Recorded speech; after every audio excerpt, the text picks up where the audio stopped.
1966 Chevrolet impala.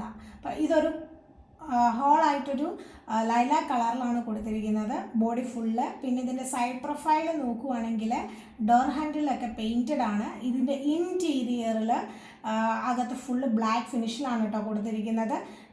നമ്മുടെ സീറ്റ്സും സ്റ്റിയറിങ്ങും ഒക്കെ നല്ല ഡീറ്റെയിലിംഗ് അകത്ത് കൊടുത്തിട്ടുണ്ട് കേട്ടോ.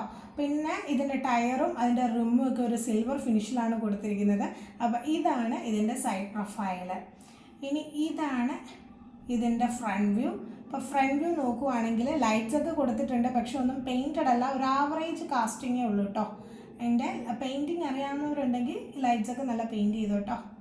പിന്നെ ഇതാണ് ഇതിൻ്റെ ബാക്ക് വ്യൂ. അപ്പോൾ ബാക്ക് വ്യൂ നോക്കുവാണെങ്കിൽ അവിടെ ഷെവർലെൻ്റെ സിമ്പിളൊക്കെ ഉണ്ട്. ഇവിടെയും ലൈറ്റ്സ് ഒന്നും പെയിൻറ്റഡ് അല്ല, സെയിം തന്നെ ഒരു ആവറേജ് കാസ്റ്റിങ് തന്നെ. അപ്പോൾ ഇതാണ് ഇതിൻ്റെ ടോപ്പ് വ്യൂ. ടോപ്പ് വ്യൂ നോക്കുകയാണെങ്കിൽ ഗ്ലാസ്സൊക്കെ ഒരു ബ്ലാക്ക് ഫിനിഷിലാണ് കൊടുത്തിരിക്കുന്നത് കേട്ടോ. അപ്പോൾ ഇതാണ് ഇതിൻ്റെ ഹോൾ ലുക്ക് 1966 ഷെവർലെ ഇംപാല.